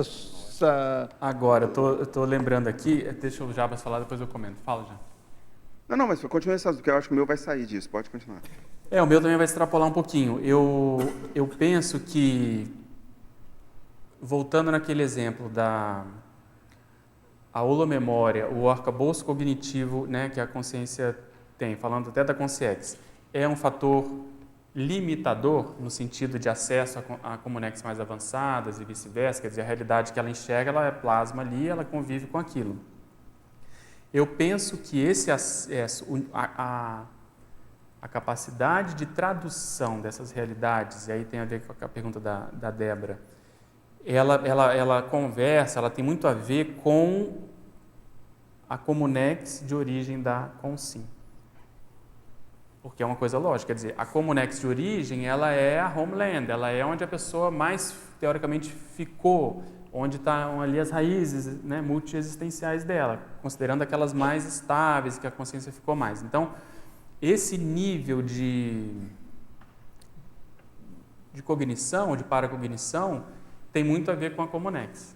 Então, eu fico pensando exatamente nisso, quer dizer, aqui, o que nós podemos fazer para, primeiro, ter uma noção de onde nós realmente viemos, quer dizer, qual é a base extrafísica que a gente veio e qual o esforço que eu estou fazendo para tentar melhorar aquela condição. Porque se existe um holopensene imantado naquela comunex, o predominante, com alguma cara, isso vai se refletir na minha sinapse, na minha holomemória, no meu modo predominantemente de se manifestar. Então, a lucidez com relação a isso ajuda a pessoa a quebrar, a modificar, a de algum modo melhorar a condição dela quando ela voltar para a extrafisicalidade. Então, eu associo esses acessos holomnemônicos que a gente tem aqui à comunex da onde a gente veio. Exatamente porque é o padrão, é a linguagem que a gente estava funcionando lá, na média. Óbvio que tem, né, os mais avançadinhos, os menos, mas naquela média daquela comunex tem um padrão, tem um ritmo. Né? Eu até lembrei de uma cena, antes de eu falar, que eu estava vendo uma vez um vídeo daquela apresentação do Rei Lear, lá naquele teatro de Shakespeare, lá de Londres, e eu ficava vendo aquela cena inicial da filha, né, do Rei Lear, e ela falando, eu falava, gente, mas não é assim que se fala, não é essa a entonação do personagem. E eu comecei a ver, ela está falando errado. Aí eu vi na hora, eu me vi fazendo aquele personagem, naquela época, né, eu era um ator fazendo um papel feminino num teatro, interpretando a filha do Rei Lear. Eu era um ator homem, interpretando um papel naquela feminino. Naquela época, só os homens poderiam fazer. E depois que eu fui saber disso, faz muito tempo que eu tive. Depois eu fui saber disso. Quem fazia os papéis femininos eram os atores homens. Isso, tem um filme, até mostrei para a Daiane e para o João Paulo, que fala exatamente isso. E eu achei tão interessante, porque olha a bagunça que virou. Porque veio na minha cabeça agora, eu tinha um soma masculino, eu estava me vendo como numa vida que eu era homem, não sei se eu era totalmente homem, né, porque ator já vi naquela época, né? Devia ser meio, né? Já estava treinando esse... o negócio estava meio... esse molejo. O negócio estava meio confuso. E eu fazia um papel feminino nesse teatro, fazendo o mesmo papel que aquela atriz hoje feminina estava fazendo. Perfeito. E eu estava criticando a forma dela fazer, entendeu? Estava errado o jeito que ela está fazendo. Porque né? era muito valorizado a forma de, né, de então, atuar. Assim, essa coisa de gênero, assim, depois você parece que isso entra num platô, assim, que já não faz muita, acho que, diferença. Assim. Mas o que eu queria falar antes, eu lembro do professor Valdo, assim, a capacidade que ele tinha de ler o momento como se fosse uma pintura, né? Os mínimos detalhes para ele, a cor de uma camisa que a pessoa estava naquele dia, ele já associava com uma coisa que ele tinha visto no jornal, e aquilo ali já dava um significado imenso para ele, né? Essa pancognosciologia, né? TAC, né? Essa TAC é de momento a momento. Isso daquilo que você falou, né? No detalhismo. como que aquilo evolui, não só para essas coisas mais grosseiras, uma consegue chegar e te passar a informação, mas já passa para os mínimos detalhes do dia, aquilo ali já vai, tudo tem significado, né?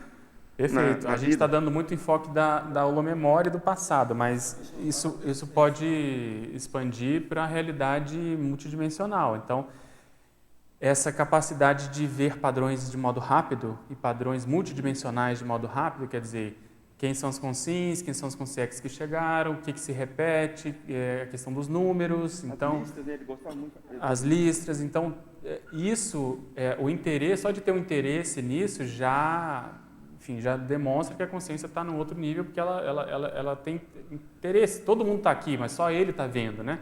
Quer dizer, você valoriza aquilo de algum modo tem algum significado para você. Mas eu vejo que a base é parapsiquismo, é você conseguir se descoincidir, você ver, você está interessado em quem são as consciências, você tirar toda a imaginação, aquilo que a gente comentou, todo o processo muito de forçação de barra, e aí você começa a adentrar mais essa realidade, essa seara. Quer falar? Sim. Isso que você estava falando agora há pouco, da relação do tipo de paracognição, o nível de paracognição com a Comunex de origem e tal, eu achei muito interessante e me fez fazer correlacionar com a questão do paradigma pessoal, né, que eu estudo. Perfeito. Que é assim, como que a gente pode organizar esse modo de cognição e relacionar com o conhecimento, né, do passado e tal. Se você vê essa relação também com o paradigma. Total, porque eu entendo o paradigma como uma matriz, assim, quer dizer, onde a cognição, as experiências foram estruturadas e como a pessoa enxerga o mundo, quer dizer, qual é o óculos que ela colocou, né? Vou pegar o caso do Jarbas. O Jarbas vem, né, até onde a gente sabe, de múltiplas vidas na condição parapsíquico, né? Tudo que esse termo guarda-chuva cabe aí, né? Então, pitonisa, iniciado, mago, toda essa condição. Ator de teatro, exatamente. Monarquia, que adora lá a ribalta, vamos supor, tá tudo dentro. Então, que é o processo da energia, que é o processo de chamar a atenção. Então, veja, o modo dele encarar é muito difícil ele em, sei lá, 2 frases, não mexer com energia, não ver as consciências, não considerar o holopensene. Então, é o paradigma dele. Então, essa realidade é boa, mas ele está tão dentro disso que, às vezes, mistura. Ele às vezes, pode se exceder, exatamente. É como, vamos supor, o Littré. É tão materialista, é tão concreto, que vai ver só essa condição. Então, a questão toda é a gente fazer as pontes interparadigmáticas, usando aí sua linguagem, de você falar na linguagem que convém do assistido, da consciência, você conseguir ser um parapoliglota no aspecto de você abrir mão do seu jeito holobiográfico, ou você ter uma ferramenta para cada situação, né? Não é você que vai limitar aquela linguagem, é você usar o que vai ser mais efetivo para aquele povo, para aquela realidade ali. Eu lembrei de uma experiência que eu tive recentemente, né, vou compartilhar, que tem a ver com o paradigma religioso judaico. E eu me dei conta, assim, de que existe, vamos dizer, a todo momento, um pressuposto de que há um juízo absoluto sobre as coisas. Então, é como se houvesse, eu nunca tinha me dado conta disso, e eu percebi essa questão, de que, vamos dizer assim, é como se houvesse um observador julgando o tempo todo e que existe uma verdade absoluta. Perfeito. Ou eu sei qual é, ou eu não sei. Então, vamos dizer, esse é o paradigma, vamos dizer. O juízo absoluto, a pressuposição do juízo absoluto o tempo todo. Exatamente. Na sua holomemória, vamos supor, isso está ali sendo subjacente, subliminarmente o tempo todo, entende? Atuando. Então, se você não tem cuidado, daqui a pouco aquilo entra de um modo implícito nas suas análises. Né? Essa coisa que a gente fala aqui do Locke externo, digamos, é isso, né? Se a gente for colocar a figura de perfeito. Deus, né? Deus é o Locke externo absoluto. Quer dizer, é esse observador, julgador, e a gente está, vamos dizer, que nem os ratinhos tentando atender essa suposta entidade imaginária e tal. E engraçado, né? Ele falando agora, eu e meus neologismos. Aí ele, como é que é? Juízo. O juiz, não, como é que ele falou? Bom, eu ia brincar com judaísmo, aí você bota um parêntese, judaísmo absoluto, aí você bota o da é sim em alemão, né? Tem um bom número, aí vai ficar juísmo absoluto, que mais ou menos ius, né, do latim, que é o julgamento absoluto. Ô Pedro? Pois não. Aqui, eu queria fazer uma pergunta, dentro desse busca, né, não só pela cognição, mas como dessas retrovidas, o que na prática, fora a teoria, as pessoas poderiam colocar de imediato, né, para poder servir não só verbalmente, mas como exemplo, né, nessa atual condição que nós estamos aqui, porque você talvez saiba, muitos aqui vieram de Comunex mais ou menos evoluída, você talvez possa identificar isso. Por quê? Porque eu acho que a gente tem que descobrir isso para quê, né? Por exemplo, eu até uso, sem conhecer, eu sempre falei assim, eu já cometi muitos erros e muitos acertos nessa vida, quer dizer, então eu acho que consegui até mais acertos, só cometendo muito mais erros. Então eu quero ver se daqui para frente eu cometo mais acertos com menos erros. Então, mas a ideia é exatamente essa. Quando a gente tem um vislumbre da nossa história, de onde você andou mais, porque veja bem, a tendência da consciência da pessoa, ela é repetir padrões. Ela vai para onde ela gosta, o que ela sabe fazer. Então, ao longo das vidas, isso foi sendo de modo instintivo, natural. E aí a pessoa vai ficando com aquela, entre aspas, especialidade, especialização, daquele jeitão dela. Saber isso hoje permite fazer isso que você falou, quer dizer, você vai servir de exemplo para todo aquele povo que estava com você no passado, ver que você está errando menos, ou tentando acertar mais, você está modificando, você está usando outros paradigmas mentais, tentando quebrar certos apriorismos, entende? Então, qual que é o desafio maior? É fazer esse diagnóstico de modo um pouco mais correto ou adequado ou mais próximo da realidade. Porque, óbvio que a consciência é muito complexa. Haja vista você fazer o conscienciograma, é uma coisa que ninguém entendia até poucos anos atrás, até pouco tempo. Então, imagina um processo holobiográfico. Mas você começa a ver padrões. Então, por que você hoje foi para a área, vamos supor, da educação física, ou gosta dessa condição somática? O que esse campo de significados tem a ver, ou da onde ele veio no passado, entende? Então, você começa a pensar e estabelecer hipóteses com relação a essa condição. Então, a aplicação prática, respondendo a sua pergunta, ela é na hora, assim. Você entende mais por que você é do jeito que você é, por que você reage desse modo, como o Zaslav estava comentando. Quer dizer, se a gente tem lavagens cerebrais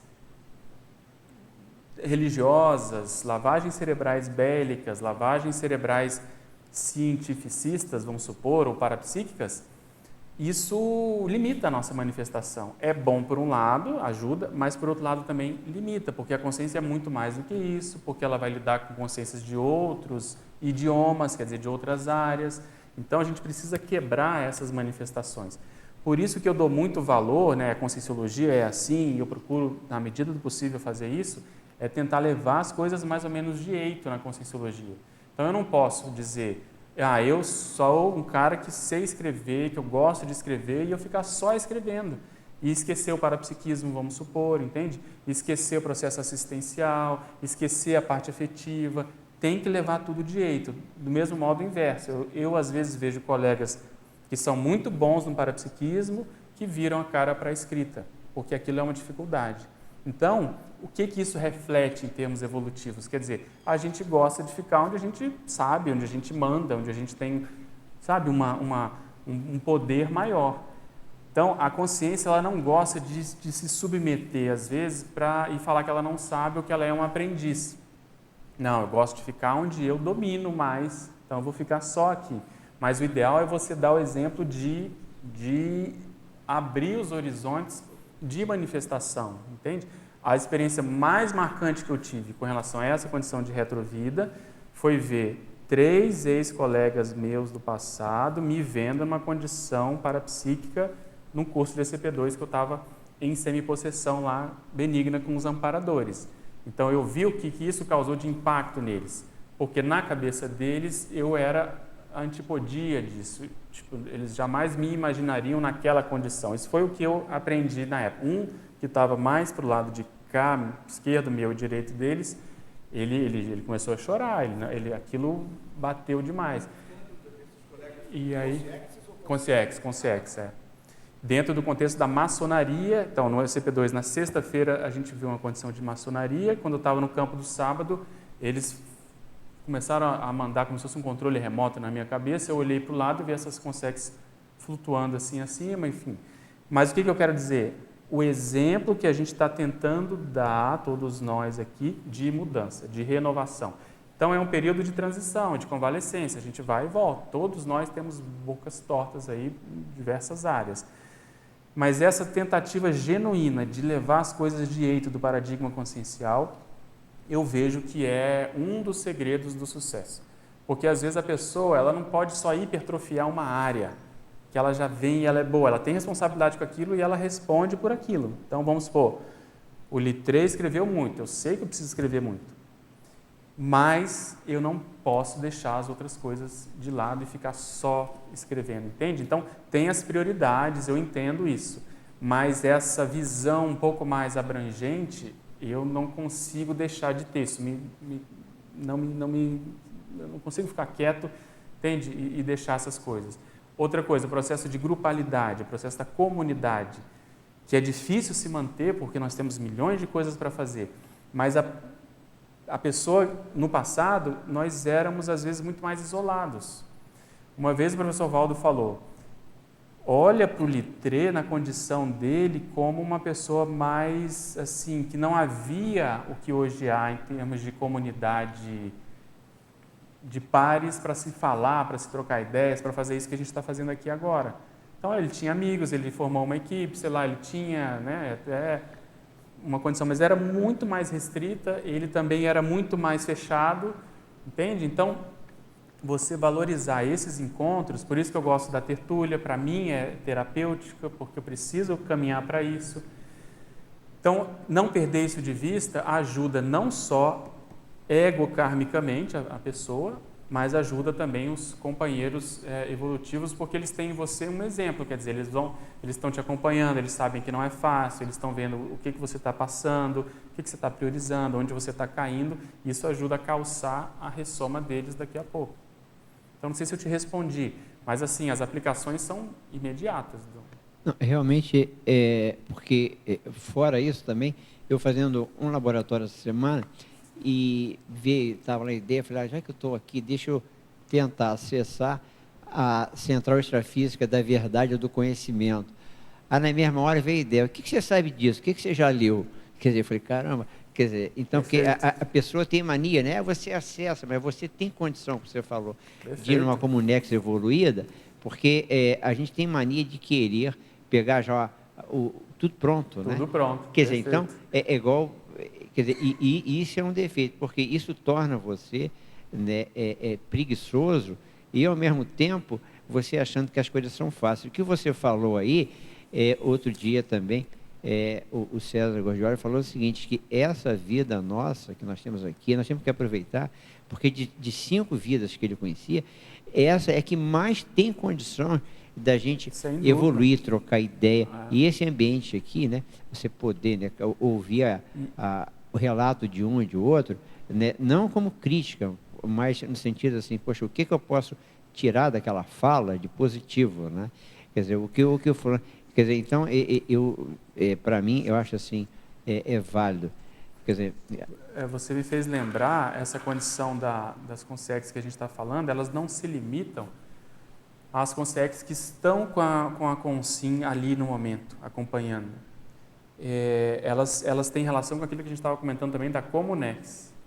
Então, uma coisa que no SCP-3 que a gente deu que eu nunca tinha vivenciado, mas que me fez pensar muito em vários aspectos, foi quando eu estava interagindo lá com a energia com uma moça, também, a moça, se você olhasse assim, a tendência é você ter um preconceito, porque ela era toda tatuada, sabe? Ela usava preto, então, naturalmente, aquilo chama atenção. mas quando eu fui interagir com ela, eu vi um processo que numa Comunex boa, eles estavam preocupados com a condição dela e quiseram fazer com que eu visse aquilo e ajudasse aquela menina de algum modo, porque ela estava na mão dos assediadores ali. Então, pela primeira vez, eu vi uma coisa que não me passava... Teoricamente, se você me perguntar, óbvio que eu sei, mas a Consim aqui, ela sendo monitorada por uma Comunex, ou de algum modo haver essa conexão direta em termos de um campo parapsíquico, sei lá, um pseudópode, uma atuação. E aí eu fui olhar e falei, nossa, jamais eu falaria isso daquela moça, dessa realidade, tipo assim, quem é essa moça? Aí eu fui começar a associar ideias, quer dizer, o professor Valdo fala, no manual da ProEx tem isso, quanto maior a ProEx, maior o porão consciencial vem a reboque, uma coisa assim. Maior a pressão assediadora para justamente a pessoa não engatar. Aí eu fui começar a tentar entender aquela realidade e interpretei desse modo. Mas veja como existe uma conexão do povo que ficou lá, na Comunex, esse povo que está mais próximo de nós e a nossa realidade. Então, óbvio que nós sabemos que nós somos representantes desse povo, dessas Comunex, mas quando você vê isso na prática, de uma pessoa que você não esperava, que não é da Conscienciologia, era uma aluna, sabe, uma aluna de primeira vez, faz a gente pensar e ver que a gente tende a interpretar de modo errado. Pelo preconceito, pelo apriorismo, porque também jamais esperaria que aquilo acontecesse. Mas, de novo, faz a gente olhar para as pessoas com outros olhos, né? Tentando tirar essas impressões aí. Pode falar, Alexandre. Ô Pedro, cara, eu achei muito interessante agora no final, tá assim, tipo montando um quebra-cabeça. Você no início dividiu, praticamente começou pela forma e depois você passou para o conteúdo, você falou, dividiu. Perfeito. E isso eu achei muito interessante, cara, porque assim, basicamente a tua palestra foi sobre assim, como que a comunicação interdimensional e a cognição da realidade multiexistencial podem ser funcionais no contexto de uma assistência. Perfeito. Né, em função da qualidade daquela assistência. E aí, ao mesmo tempo, você falou também de alguns limitadores disso acontecer de uma forma perfeita, né, que seria o próprio médium, a tua cognição, como o Zay falou, teu paradigma pessoal, a cognição paradigma de quem vai ser assistido, e uma delas é o tempo, porque aquilo tem que ser feito rápido. E aí eu acho que é muito interessante o TAC que você botou nesse contexto, porque o TAC e o PAN, né, você consegue, talvez, vai ter uma Equipex tentando passar aquela informação, e se você consegue ter realmente ser um conceptáculo para receber aquilo ali com menor distorção possível, menor perda possível, e fazer isso de forma rápida, e como que a Sesc Pedal ou esse negócio também entram nisso, porque é como se fosse assim, uma analogia com a informática, você tem um empacotamento ali dentro de uma ideia que pode ser feito mais rápido, está embutido. Claro, tem um limitador, tem vários limitadores, né? Então, eu achei isso muito legal. Inclusive, até, assim, se na tua cognição, na cognição do assistido, essa tradução vai ser melhor feita com uma imagem, com a pictografia, ou diretamente com uma Sesc Pedal dessa, ou com uma... Eu achei muito legal essa composição do confort multiexistencial e multidimensional para a efetividade, para a eficácia daquele momento, daquele contexto assistencial. Porque isso é muito bacana. A Sesc Pedal, ela é como se fosse aquele bloco de informações que vem do extrafísico. Vem um bloco, obviamente, muito mais avançado, complexo. É um pacote, né, praticamente, com uma riqueza semântica. Você apreende aquilo e aí você pode... É como se você fosse formando conjuntos e as interseções desses conjuntos é a essência da mensagem. Pois é, e a aplicação, que pode não ser a melhor forma de você passar num livro, talvez, para algum tipo de público, mas num contexto urgente de uma assistência pontual, numa comunicação interdimensional, pode ser um recurso muito Exatamente. E aí, o que ajuda muito, eu vejo? Se a pessoa tem uma calmia mental, nesses momentos em que ela está na TENEPS, num curso de campo, ou mais descoincidida, essa tábula rasa é que cria o ambiente para essas informações aterrissarem. Quer dizer, porque se a gente está pensando, aquilo está ocupando, entre aspas, espaço e não permite fazer com que a ideia chegue de modo mais assim virgem, no sentido de não estar contaminada pelas nossas próprias ideias e pensamentos, pelo paradigma consciencial. Quer dizer, o paradigma ele vai ser a avenida ou a pista de pouso. Quer dizer, se o paradigma é mais largo, a pessoa é menos a priorista, o paradigma vai permitir com que aquela informação deite de modo mais completo. Banda larga. Banda larga, exatamente. Se o nosso paradigma é muito limitado, a gente vai ver só o que ele permita. Mas uma variável importante é esse nível de acalmia mental, que você poder interagir sem contaminar as informações. Então a ideia foi exatamente essa, quer dizer, mostrar que uma coisa pequena, concreta, né, uma palavra, ela pode ter uma relação muito grande com os parafenômenos, quer dizer, linguagem para fenômeno. No caso aqui específico, o nível de acessibilidade holomnemônico está dentro disso. Então, o professor Valdo classificou isso na metacognição, quer dizer, você aprender com você mesmo. Se você for ver depois do Littré, que eu comecei a estudar, o primeiro verbete que eu fiz nessa área foi autocobaia, quer dizer, você aprender com você mesmo no passado. Você vê uma vida e você começa, como a gente comentou aqui durante a aula toda, olhar, putz, isso aqui, que maturidade, por que ele se interessou por isso, por que ele foi fazer aquilo outro, olha como ele é, sei lá, desorganizado e tal. Então, é autocobaiagem, quer dizer, a metacognição. Você acessar o seu banco de dados e poder tirar as conclusões, melhorar. Então, eu penso que isso seja inevitável na evolução. Vamos lá que nós estamos no horário, né? Falou justamente isso, que além dessa aplicação, da forma que eu vejo, né?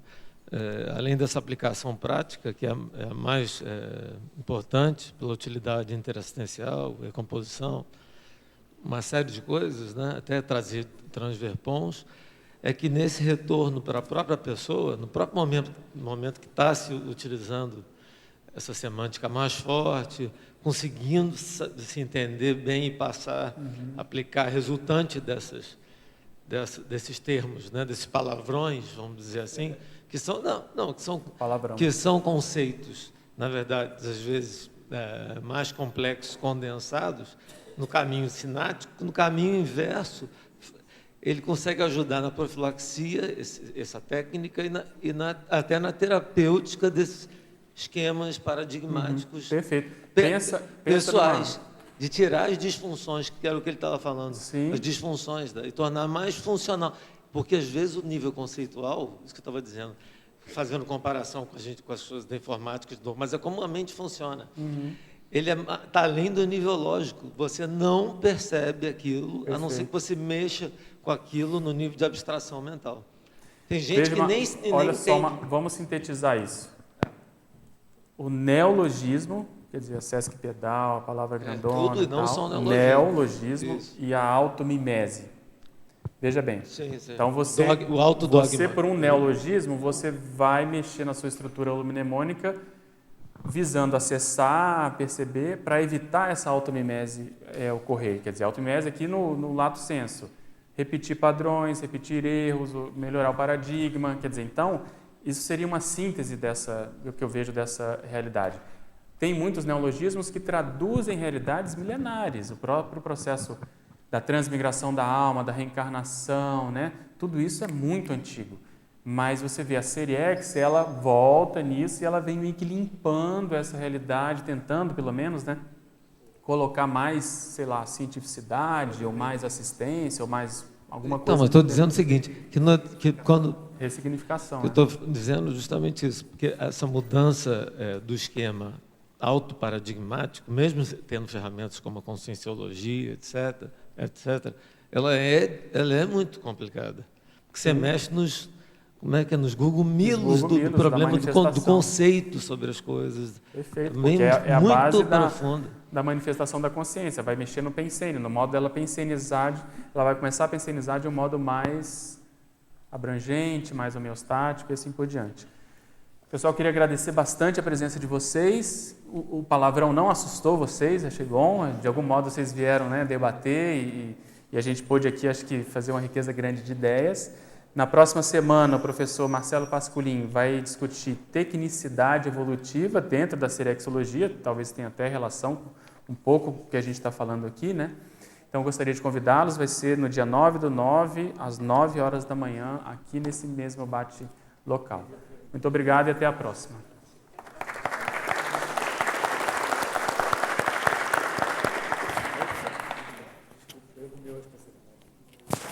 É? Ficou do outro. Não, mas tá aqui, ó. Sou eu, só tenho. Ah, bom. É os nossos apriorismos. Não, como ele não fez,